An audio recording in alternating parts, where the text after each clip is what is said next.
এখানে 1 লাখ টাকা আছে, দরকার পড়লে আরও দিন। আমি আমার বোনের সাথে দেখা করব, এখানে সমস্যা কিসের? শোনো মিম, ভাবি তো আমার বোন না।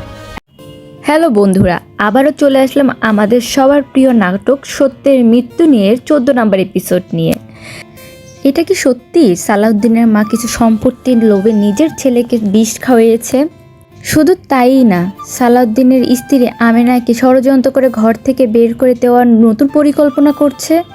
আমেনা কি পারবে তার শাশুড়ির অসৎ পরিকল্পনা সম্পর্কে জানতে এবং সালাউদ্দিনকে রক্ষা করতে? তাই আপনাদেরকে জানাবো আজকের এই ভিডিওতে।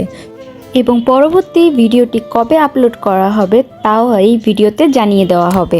তো সম্পূর্ণ ভিডিওটি সম্পূর্ণ দেখবেন এবং আমার এই চ্যানেলটিকে সাবস্ক্রাইব করবেন এবং এই ভিডিওতে একটি লাইক দিবেন। 13 নম্বর এপিসোডে আমরা দেখতে পাই সালাউদ্দিনের মেজো ভাই একটি ডাক্তার নিয়ে আসে, কিন্তু সে সেই ডাক্তারকে মিথ্যা কথা বলার জন্য নিয়ে আসে। সে এসে মিথ্যা কথা বলে যে সালাউদ্দিনের বড় কোনো রোগ হয়েছে, কিন্তু সেই রোগের কোনো ওষুধ দেয় না। এতে পুরো পরিবার চিন্তিত হয়ে পড়ে। তখনই আমেনার দুষ্ট শাশুড়ি আমেনাকে বলে আমরা ওঝা নিয়ে আসি। এতে মিম ও আমেনা রাজি হয় না, কিন্তু সে তার শাশুড়ির মুখের উপর তেমন কিছু বলতে পারে না। তারপর তারা ওঝা নিয়ে আসে। সে ভণ্ড ওঝা মিথ্যা কথা বলে। তার শাশুড়ির কথা মতন সে মিথ্যা কথা এটা বলে যে সালাউদ্দিনের খুব কাছের কেউ সালাউদ্দিনকে তাবিজ করেছে। বোকা সালাউদ্দিনও সেই কথায় বিশ্বাস করে এবং এই কথায় মিম ও আমেনা কিছুটা চিন্তিত হয়ে যায়। তারা বুঝতে পারে এই ভণ্ড ওঝা তার শাশুড়ির ষড়যন্ত্রের অংশ। মিম ও আমেনা সালাউদ্দিনের এই অসুস্থতার কারণ বুঝতে পারে। তারা বুঝতে পারে তার শাশুড়ির ষড়যন্ত্র রয়েছে সালাউদ্দিনের অসুস্থতার পিছনে এবং তার শাশুড়িকে সাহায্য করছে শাহানা, কিন্তু তাদের কাছে কোনো প্রুফ নেই।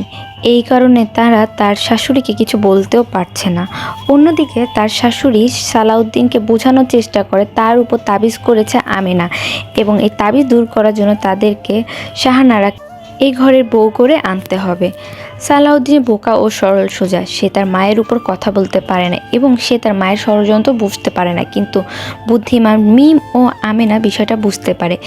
এই কারণে আমরা পরবর্তী এপিসোডে দেখব আমেনা শাহানাকে 1 লাখ টাকা দিয়ে বলে তুমি আমার হাজব্যান্ডের জীবন থেকে চলে যাও। এখন দেখার বিষয় বন্ধুরা, সালাউদ্দিনের জীবন থেকে কি শাহানা চলে যাবে নাকি সম্পত্তির লোভে আমেনার শাশুড়ির ষড়যন্ত্রে অংশ হবে?